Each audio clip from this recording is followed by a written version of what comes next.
வணக்கம், நான் உங்கள் ஜெயா. இன்றைக்கி நம்ம இந்த வீடியோவில் ரொமான்டிக் ஏஜ் ப்ரோஸை பற்றி பார்க்கலாம் வாங்க. 1780லேருந்து 1830 வரைக்கும் இருந்த காலகட்டத்தை தான் நம்ம ரொமான்டிக் ஏஜ்ன்றோம். ஆனால் இங்கிலீஷ் ரொமான்டிக் மூமெண்ட் வந்து 1798ல் த லிரிக்கல் பேலட்ஸ் பப்ளிஷ் ஆகும்போதே தொடங்கிடுச்சு. இந்த ரொமான்டிக் மூமெண்ட்டே ஆரம்பித்ததுன்னா அப்போ வந்து ஒரு சூடோ கிளாசிக்ஸ், அதாவது கிளாசிக்ஸுன்றது நமக்கு தெரியும். சூடோ கிளாசிக்ஸ்னால் ஒரு ஃபால்ஸ் கிளாசிக், அதாவது வந்து எழுத்துறதே வந்து ஒரு போலித்தன்மை நிறைஞ்சதாக இருந்தது. அதனால் எல்லாருமே வந்து ரிட்டர்ன் டு நேச்சர் இந்த மாதிரி செய்யணும்னு சொல்லிட்டு அந்த ரிவைவல் ஆஃப் ரொமான்டிசிசமை கொண்டு வந்தாங்க. இந்த ரொமான்டிக் ரிவைவலோட முக்கியமான கேரக்டரிஸ்டிக்ஸ் என்னென்னு பார்த்தீங்கன்னா, நம்ம உணர்வுகளை நம்ம பார்க்குறத, நம்ம சொல்ல நினைக்கிறத அப்படியே வந்து தன்னிச்சையாக வந்து ஒரு கவிதையாக எழுதுறது தான் அந்த ஸ்பான்டேனியஸ் ஃப்ளோ. அப்புறம் ரொமான்டிக் லிட்ரேச்சரில் முக்கியமானது சப்ஜெக்டிவிட்டி, தன்னை வச்சு தன்னோட உணர்வுகளை எழுதுறது முக்கியத்துவம் வாய்ந்ததாக இருந்தது. அதுலேயும் வந்து இந்த உலகத்தோட அழகு, அந்த மிஸ்டிசிசம் வந்து வெளிப்படுத்துகிறதா இருந்தது. டோனில் ஒரு பெசிமிசம் இருந்தது, அழகுக்கான ஒரு தேடல் இருந்தது. ரொமான்டிக் பீரியடில் பார்த்திங்கன்னா பொயட்ரி தான் ரொம்ப முக்கியம். அதில் முக்கியமான ரொமான்டிக் போயட்ஸ்ன்னு பார்த்திங்கன்னா வில்லியம் வேர்ட்ஸ்வர்த், கால்ட்ரிட்ஜ், ஷெல்லி, கீட்ஸ். ஆனால் இவங்களோட சேர்ந்து ப்ரோஸ் ரைட்டர்ஸும் முக்கியத்துவம் வாய்ந்தவங்களாக இருந்தாங்க. அவங்களில் முக்கியமானவங்கன்னு பார்த்திங்கன்னா சார்ல்ஸ் லேம், ஹாஸ்லெட், தாமஸ் டிக்வென்சி. இந்த ப்ரோஸ், அந்த ரொமான்டிக் ஏஜோட ப்ரோஸோட மெயின் கேரக்டரிஸ்டிக்ஸ் என்னென்னா, ரீசன்லேருந்து தள்ளி வர்றது. அதாவது எல்லாத்துக்குமே வந்து ஒரு ரீசனோடு எழுதணும்னு இருக்கக்கூடாது.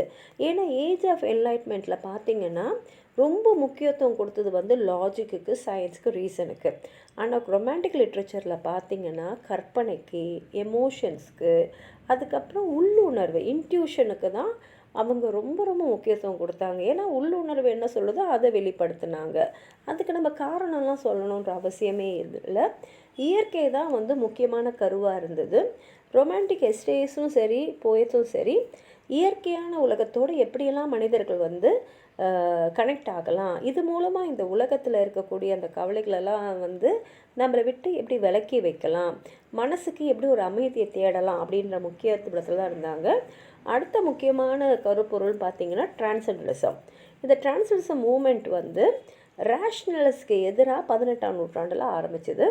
இதோடைய முக்கியமான ஒரு ஃபண்டமெண்டல் பிலீஃப் என்னென்னா, உலகமும் கடவுளும். இப்போ வந்து நம்மளுடைய உடல், நம்மளுடைய ஆத்மா தான் உலகம். அப்போது நம்மளுடைய ஒவ்வொரு ஆத்மாவும் வந்து கடவுளோட இணைஞ்சி இருக்குது அப்படின்ற ஒரு கரு அவங்களுக்கு இருந்தது. இங்கேயும் எலமெண்ட்ஸ் ஆஃப் மெலன்கலி இருக்குது. ஏன்னா ரொமான்டிக் போய்ட்ஸ்லாம் பார்த்திங்கன்னா அவங்களோட படைப்புகளை வந்து மெலன்கலி இருக்கிற மாதிரி, அந்த மாதிரி உணர்வை வந்து தூண்டுற மாதிரி எழுதினாங்க. ஹியூமனிடேரியசம் ரொம்ப முக்கியமாக இருந்தது. ஏன்னா வந்து எஸ்ஏஸ்டும் சரி, போய்ட்ஸும் சரி, காமன் மேன், ஒரு முக்கியமான தலைவனோ இல்லை வந்து ஒரு ஹிஸ்டாரிக்கல் எவெண்ட்டோ இல்லாமல் காமன் மேன், நம்ம தினசரி பார்க்கக்கூடிய மனிதர்கள் மேலே அவங்க ரொம்ப ஆர்வம் காட்டினாங்க. இந்த காலத்தோட ப்ரோஸ் ரைட்டிங்கை நம்ம ரெண்டாக பிரிச்சுக்கலாம். ஒன்று வந்து ரொமான்டிக் நான் ஃபிக்ஷன், இன்னொன்று வந்து ரொமான்டிக் ஃபிக்ஷன். இந்த ரொமான்டிக் எஸ்ஸேஸ் எல்லாம் பார்த்திங்கன்னா கிட்டத்தட்ட ரொசே அண்ட் மான்டிக்கோட ஸ்டைலில் தான் இருந்தது. ரொமான்டிக் போய்ட்ஸான கால்ட்ரிட்ஜ், கீட்ஸ், பைரன், ஷெல்லிலாம் கூட நிறைய ப்ரோஸ் ரைட்டிங்ஸை கிரிட்டிக்கல் ரைட்டிங்காக, லெட்டர்ஸாக, ஜேர்னல்ஸாக எழுதியிருக்காங்க. நாவலிஸ்ட், அதாவது ஜேன் ஆஸ்டின் மாதிரி நாவலிஸ்ட்டும் வந்து ப்ரோஸ் ஸ்டைலில் வந்து மாஸ்டராக இருந்தாங்க. அதே மாதிரி எஸ்ஏஸ்ன்னு பார்த்திங்கன்னா சார்ல்ஸ் லேம், வில்லியம் ஹாஸ்லெட் மற்றவங்களாம் வந்து அவங்களுடைய பர்சனல் விஷயங்களை அவங்களுடைய பர்சனலான ஸ்டைலில் ஒரு ஆட்டோபயோகிராஃபி எழுதுகிற மாதிரி அழகாக வந்து எழுதினாங்க. அவங்க வந்து ப்ரோஸை வந்து அந்த எஸ்ஏ ஃபார்மில் அந்த விஷயத்தை வெளிப்படுத்துறதுக்காகவே எழுதுனதுனாலேயே பார்த்திங்கன்னா அந்த ப்ரோஸ் ரைட்டிங்ன்ற ஆர்ட்டில் வந்து அவங்க எக்ஸலண்ட்டாக இருந்தாங்க. அவங்கள பொறுத்த வரைக்கும் சைக்காலஜி, அப்புறம் பர்சனாலிட்டி ஆஃப் ஹியூமன் பீயிங்ஸ் தான் ரொம்ப முக்கியன்றதுனால அதில் அவங்க ஆர்வத்தை காமிச்சாங்க. அவங்களுடைய எஸ்ஏஸ்லாம் பார்த்திங்கன்னா அவங்களோட சொந்த மென்டல் ஸ்டேட்டஸ், அவங்களோட சொந்த எமோஷனல் கண்டிஷனையே அவங்க வெளிப்படுத்துகிற மாதிரி தான் எழுதியிருந்தாங்க. இந்த காலகட்டத்தோடு ஒரு முக்கியமான 5 ப்ரோஸ் ரைட்டர்ஸாக பார்க்கலாம். முதல்ல இருக்கிறது சார்ல்ஸ் லேம்ப். இவர் தான் அந்த காலகட்டத்தில் இருந்த ரொம்ப பாப்புலர் எஸ்ஏஸ். இன்னைய வரைக்கும் சார்ல்ஸ் லேம்ப் வந்து எஸ்ஏஸோடைய ஒரு ராஜா மாதிரி தான் இருக்கார். எல்லாருக்குமே வந்து அவரோட எஸ்ஏஸை ரொம்ப பிடிக்கும். ஏன்னா எஸ்ஏஸை அதோட பர்ஃபெக்ஷனுக்கு அவர் அழைச்சின்னு போனார். அவர் ரொம்ப ஹம்பிளாக, ஹானஸ்ட்டாக அவரோட எஸ்ஏஸில் இருப்பார். தன்னை பற்றிய உண்மையை வெளிப்படுத்துறது தான் அவர் ரொம்ப வந்து தெளிவாக இருந்தார். அது மாத்திரம் இல்லாமல் அவரோட வாழ்க்கையும் பார்த்திங்கன்னா ரொம்ப ஒரு செல்ஃப் சாக்ரிஃபைஸிங் லைஃப்பை தான் அவர் வாழ்ந்திருக்காரு. அவர் கல்யாணமே பண்ணிக்கல. ஏன்னா அவருடைய சகோதரி மேரிக்காக அவங்களுக்கு அப்பப்போ ஒரு மென்டல் ஃபிட்ஸ் வரும். ஒரு மாதிரி அந்த மென்டல் ஃபிட்ஸ் வரும்போது தான் அவங்க அம்மாவை காயப்படுத்தினதில் அவங்க அம்மாவும் தவறிட்டாங்க. அதுக்கப்புறம் லேம்ப் திருமணம் பண்ணாமல் அவங்க சகோதரியோடையே அவர் வந்து வாழ்ந்துட்டார். அவருடைய ரொம்ப ஃபேமஸ் எஸ்ஏஸ்ன்னு பார்த்தீங்கன்னா எஸ்ஏ ஆஃப் எலியா, அதுக்கப்புறம் டேல்ஸ் ஃப்ரம் ஷேக்ஸ்பியர். இதெல்லாம் அவர் சிஸ்டர் மேரியோடு சேர்ந்து தான் எழுதினார். அவரோட ஸ்டைலை வந்து குவைண்ட்டுன்னு சொல்லலாம். ஏன்னா அது வந்து கொஞ்சம் ஓல்டு ஃபேஷன்டாக இருக்கும்.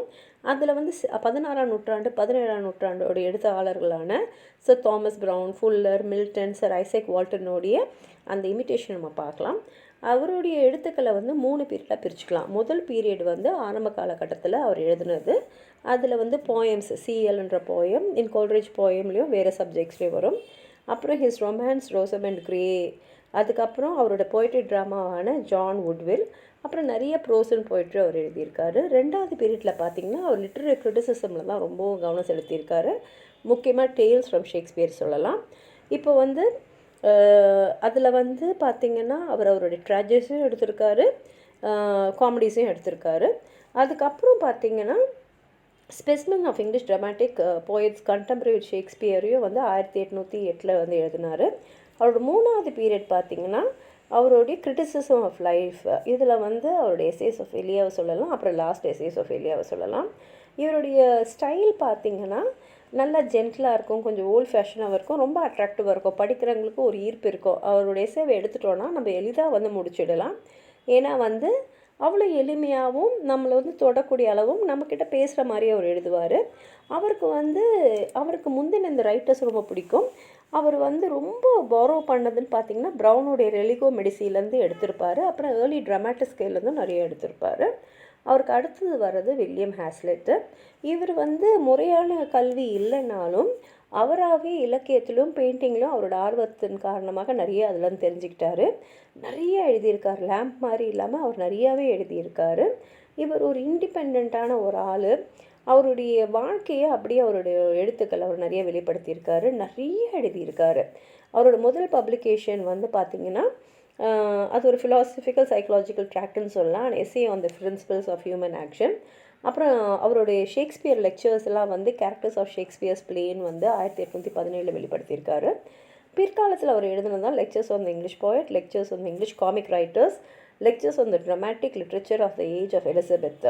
இவரோட ஸ்டைல் பார்த்திங்கன்னா ஒரு ஃபோர்ஸ்ஃபுல்லாக இருக்கும், ப்ரைட்டாக இருக்கும், ஒரு இண்டிவிஜுவாலிட்டி அதில் தெரியும். அதே சமயத்தில் சில பேசேஜஸ்லாம் சாலமும் ஒரு மாதிரி ஒரு இசை, ஒரு நல்ல ஒரு கவிதை நயமாகவும் எழுதியிருப்பார். நிறைய அவர் படிச்சிருக்காரு. அவருடைய மனசில் வந்து அவ்வளோ ஒரு படித்ததும் இருக்கும், அதெல்லாம் அவருடைய எழுத்தில் வந்து பிரதிபலிப்பார். அவருடைய எழுத்துக்களை வந்து மற்ற எழுத்தாளர்களுடைய ஃப்ரேஸஸையும் பயன்படுத்தியிருக்காரு, அவங்க ஸ்டைலையும் அவர் உபயோகப்படுத்தியிருக்காரு. அடுத்து வரக்கூடிய எழுத்தாளர் வந்து தாமஸ் டி குவின்சி. இவர் வந்து ஒரு இம்பேஷன்டு ப்ரோஸ் ரைட்டர்னு சொல்லலாம்.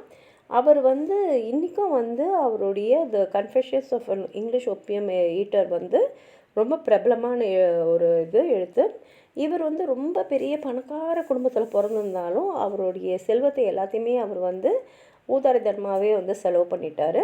ஆரம்ப காலத்தில் அவர் பேர் போடாமல் தான் அவர் எழுதினார். ஆனால் அது வந்து பரபரப்பான ஒரு வரவேற்பை பெற்றதுனால அவர் படைப்புகள்லாம் திரும்பி வந்து மறுபதிவு செய்து மாத்திரம் இல்லாமல் இன்னமும் வந்து எக்ஸ்பேண்ட் ஆகி ஏற்கனவே இருந்ததை விட இன்னும் அதிகமாக அவர் எழுதி வந்து வெளியிட வேண்டிய அளவுக்கு அவருக்கு ஒரு வரவேற்பு இருந்தது.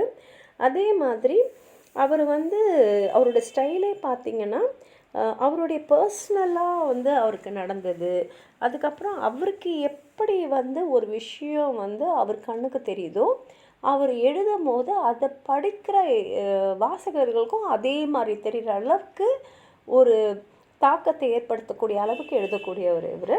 அவருடைய ப்ரோஸ் வந்து ரொம்ப இமேஜினேட்டிவாகவும் மெலோடியஸாகவும் இருக்கும். அதே சமயத்தில் பார்த்திங்கன்னா அவர் நிறைய எழுதுனது வந்து ஜேர்னல்ஸ்க்கு ஆர்டிக்கலாக. அதே சமயத்தில் அவர் நிறைய சப்ஜெக்ட்ஸை பற்றி எழுதியிருப்பார். அவரை பற்றி, அவர் ஃப்ரெண்ட்ஸை பற்றி, வாழ்க்கையை பற்றி, ஆர்ட்ஸை பற்றி, கலைகளை பற்றி, இலக்கியத்தை பற்றி, ஃபிலாசபியை பற்றி, ரிலிஜனை பற்றி, இவ்வளோ விஷயங்களை பற்றியும் அவர் எழுதியிருக்காரு. அடுத்து நம்ம பார்க்க போகிற எழுத்தாளர் வந்து ஜேன் ஆஸ்டன். இவங்க வந்து நிறையா பேர் இவங்கள வந்து படிச்சிருப்பாங்க. அவங்க எழுத ஆரம்பித்ததுலேருந்து இன்னைய வரைக்கும் கூட இவங்கள வந்து ரொம்ப விரும்பி தான் படிப்பாங்க. அந்த அளவுக்கு அவங்களோட எழுத்து இருக்கும். இவங்களுடைய நெவ்யூ வந்து மெமோர் ஆஃப் ஜேன் ஆஸ்டன்ன்ற ஒரு பப்ளிகேஷனுக்கு அப்புறம் தான் எல்லாருமே இவங்களை திரும்பி பார்க்க ஆரம்பிச்சிட்டாங்க. அதுக்கப்புறம் அவங்க புஸ்தகங்கள் வாசிக்க ஆரம்பிச்சுட்டு எல்லாருக்குமே அவங்களுடைய கதைகள் பிடிச்சதுனால, அவங்க எழுதுகிற நட பிடிச்சதுனால அவங்க வந்து தொடர்ந்து படிக்கப்பட்ட ஒரு எழுத்தாளர் ஆகிட்டாங்க. அவங்களோட முக்கியமான படைப்புன்னு பார்த்தீங்கன்னா Sense and Sensibility, Mansfield Park, Pride and Prejudice, Emma. அவங்க இறந்துட்ட அப்புறம் பப்ளிஷ் ஆன 2 புஸ்தகங்கள் வந்து நார்த்தங்கர் அபி, பர்சுவேஷன். அடுத்து நம்ம பார்க்க போகிறது மேரி ஷெல்லி. மேரி ஷெல்லி வந்து ஃபெமினிஸ்டான மேரி ஓல்ஸ்டோன் கிராஃப்ட்டுக்கும் ஃபிலாசபரான வில்லியம் காட்வினுக்கும் பிறந்தவங்க. இவங்களுடைய கணவர் தான் பிபி ஷெல்லி. இவங்க வந்து 21 வயசு இருக்கும் போதே ஒரு கொத்திக் நாவலான ஃப்ராங்கன்ஸ்டீனை பப்ளிஷ் பண்ணாங்க. இதில் வந்து ஒரு இளம் சயின்டிஸ்ட்டு அவங்க வந்து நம்மளே வந்து கடவுள் மாதிரி ஒரு உயிரை படைக்கணும்னு சொல்லிட்டு அந்த மாதிரி படைப்பை பற்றி அந்த அறிவை நோக்கி அவங்க போய் ஒரு உயிரினத்தையே படைக்கிறாங்க. அது வந்து கடைசியில் தண்ணியை அழைச்சிட ஒரு கதையை தான் அவங்க வந்து எழுதியிருக்காங்க. அவங்க வாழ்நாள் ஃபுல் முழுக்கவே அவங்க ஒரு பொலிட்டிக்கல் ரேடிக்கலாக தான் வாழ்ந்தாங்க. இந்த 5 பேரை பற்றி மட்டும் தான் இங்கே பார்த்துருக்கோம். ஆனால் நிறைய முக்கியமான ரைட்டர்ஸ் அந்த காலகட்டத்தில் இருந்திருக்காங்க. உங்களுக்கும் வந்து யாரை பற்றியா சொல்லணும்னு நினச்சிங்கன்னா கீழே இருக்கிற கமெண்ட் பாக்ஸில் எழுதுங்க. இந்த வீடியோவை லைக் பண்ணுங்கள், உங்கள் ஃப்ரெண்ட்ஸோடு ஷேர் பண்ணுங்கள். சப்ஸ்கிரைப் பண்ணாதவங்களாம் ப்ளீஸ் சப்ஸ்கிரைப் பண்ணி சப்போர்ட் பண்ணுங்கள். நன்றி.